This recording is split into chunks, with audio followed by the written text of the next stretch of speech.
अस्सलामु अलैकुम दोस्तों आज हम आपको एक ऐसे शख्स के बारे में बताने वाले हैं जिसे लोग बुरा और शराबी इंसान समझते रहे और जब उसका इंतकाल हुआ तो लोग उसके जनाजे पर थूक थूक कर जा रहे थे। लेकिन जब सच्चाई सामने आई तो वो लोग हैरान रह गए और पछताने लगे। दोस्तों, ये वीडियो देखने के बाद आपको पता चलेगा जो दिखता है वो हमेशा सच नहीं होता।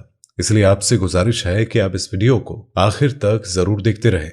तो चलिए देखते हैं ये वीडियो। दोस्तों, काफी वक्त पहले की बात है। मुल्क इराक में एक सुल्तान यानी कि बादशाह था जो अपनी आवाम से बहुत मोहब्बत करने वाला था। अगर उसके लोगों को कोई परेशानी आती तो उसको दिली तौर पर इस बात की खबर हो जाती। और एक बार ऐसा हुआ कि रात के वक्त अचानक उसकी आंख खुल गई और उसे घुटन महसूस हुई।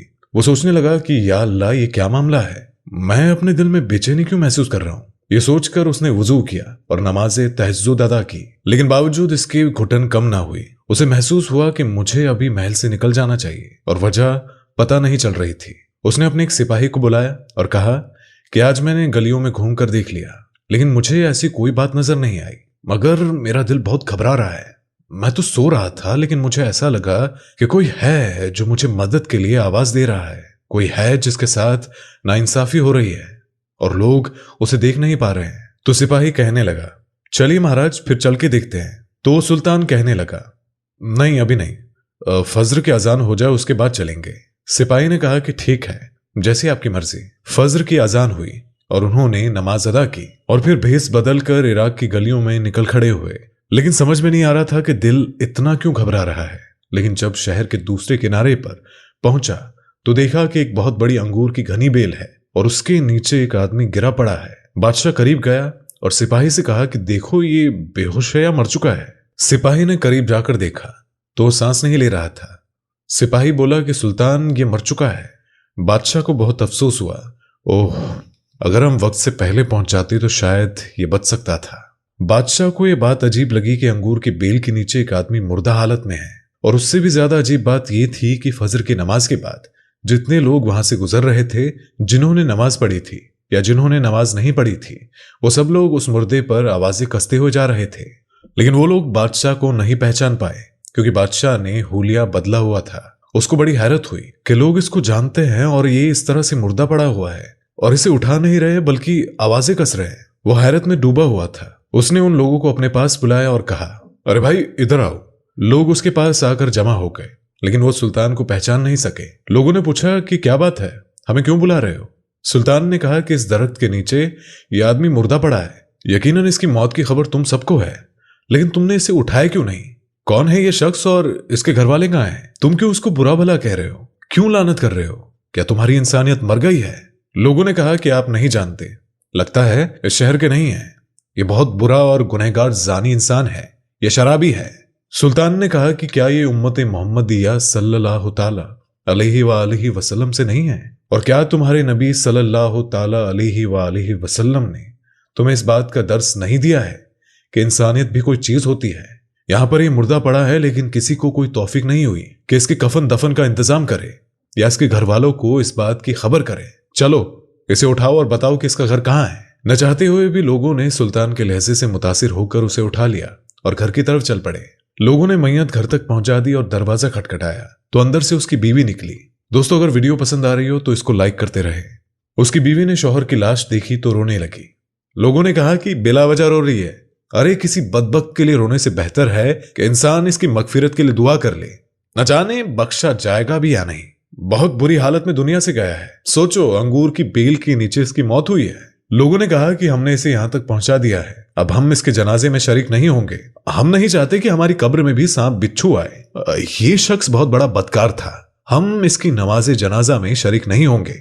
आप इसको यहां तक लेकर आए हैं, अब आप जाने और इसकी बीवी जाने। ये कहकर लोग वहां से चले गए।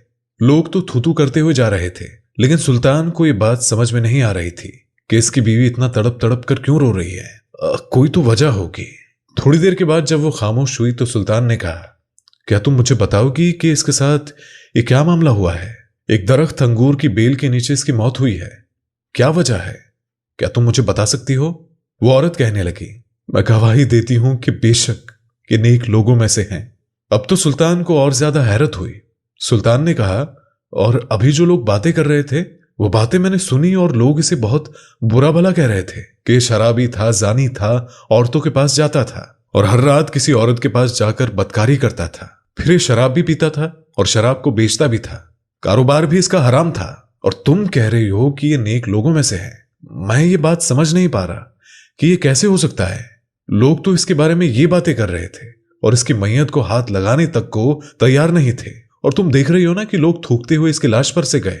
बीवी ने कहा कि मुझे लोगों से यही तवक्को है, क्योंकि लोग जो देखते हैं वो उन्हें नजर नहीं आता, और इसने मरने से पहले मुझे कहा था कि मेरे बारे में किसी को नहीं बताना, ये मेरा और अल्लाह रबे करीम का मामला है। हाँ, जब मेरी मौत हो जाए और लोग मेरी मैयत को हाथ ना लगाए तो एक खास शख्स को मेरे पास भेजा जाएगा कि वही मेरे लिए दुआए मगफिरत करे, वही नमाजा जनाजा को पढ़वाए और वही शहर के बड़े बड़े आलिम दीन को यहां पर बुलाए। असल में हकीकत यह है कि मेरा शौहर शराब खाने हर रोज जरूर जाता था। लोग समझते कि शराब का कारोबार करता है, शराब को पीता है, पिलाता भी है, लेकिन ये शराब खाने इसलिए जाता था कि जितना हो सके शराब खरीदे और घर लाकर उसे फेंक दे, और लोग यही देखते थे कि ये शराब खाने जा रहा है और वहां से शराब घर भी ला रहा है। लेकिन घर में क्या मामला हो रहा है वो लोगों को नहीं पता था। वो सिर्फ मेरा अल्लाह जानता था और मुझे और मेरे शौहर को पता था। मेरा शौहर कहा करता था कि चलो कुछ तो गुनाहों का बोझ मुसलमानों से हल्का हुआ।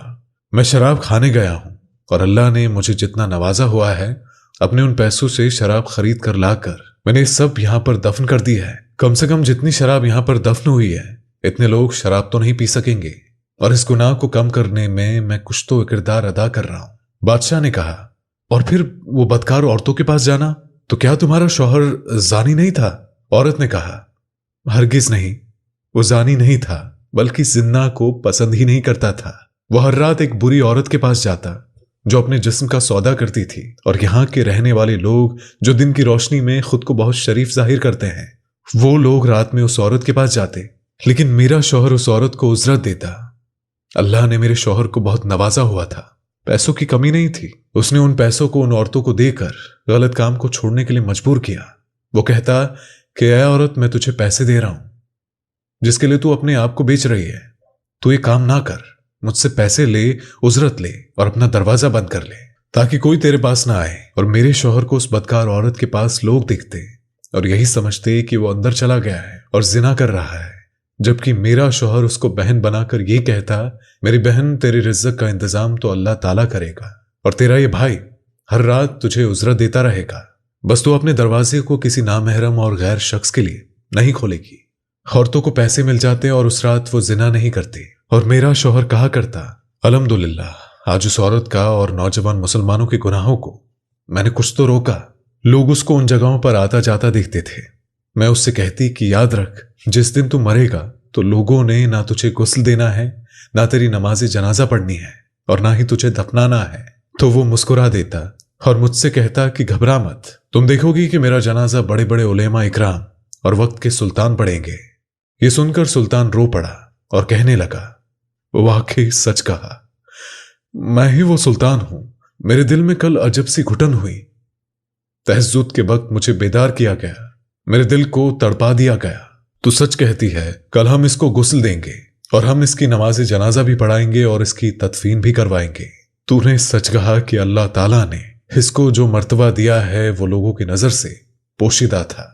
लेकिन मुझे एक बात बताओ कि अंगूर की बेल के नीचे इसकी मौत होने का मकसद क्या है? तो वो कहने लगी, ये तो अल्लाह ही जानता है, लेकिन जहां तक मुझे अंदाजा है कि उस इंसान ने अंगूर से बनने वाली शराब यानी कि हराम चीज को खत्म किया तो अल्लाह ताला ने जन्नत के अंगूरों के साये में उसको इस दुनिया से उठाया। ये सुनकर सुल्तान के दिल पर हैवत तारी हुई कि जिंदगी भर लोग जिसको बोलते रहे कि ये बुरा है, तो अल्लाह ताला ने उसकी मौत को कितना उम्दा किया।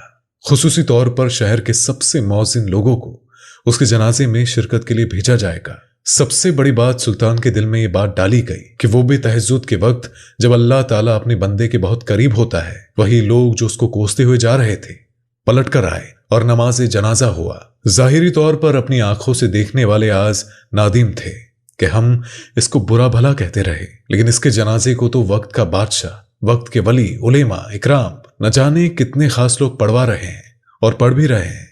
सुल्तान अपने महल आ चुका था। जब वो सोने लगा तो सोते सोते उसे एक ख्वाब आया। यानी ना वो सो रहा था और ना ही जाग रहा था। उसने उसी हालत में एक ऐसा ख्वाब देखा कि एक खूबसूरत सा बाग है, वहां पर बड़े बड़े महल बने हुए हैं और वही नेक बंदा खूबसूरत से लिबास को पहने हुए सुल्तान के पास आकर शुक्रिया अदा करने लगा कि सुल्तान वक्त, अगर आप नेक ना होते तो अल्लाह ताला आपको मेरे बारे में कभी नहीं बताता। आप ही के सबब से अल्लाह ताला ने मुझे लोगों के सामने लाकर उन पर जाहिर कर दिया। बज़ाहिर तुम्हारे सामने अगर कोई शख्स ऐसा काम कर रहा है कि जो कि हराम का काम है, लेकिन अल्लाह ताला जानता है कि क्या वो सच में हराम का काम कर रहा है या फिर हराम के काम से लोगों को बचा रहा है।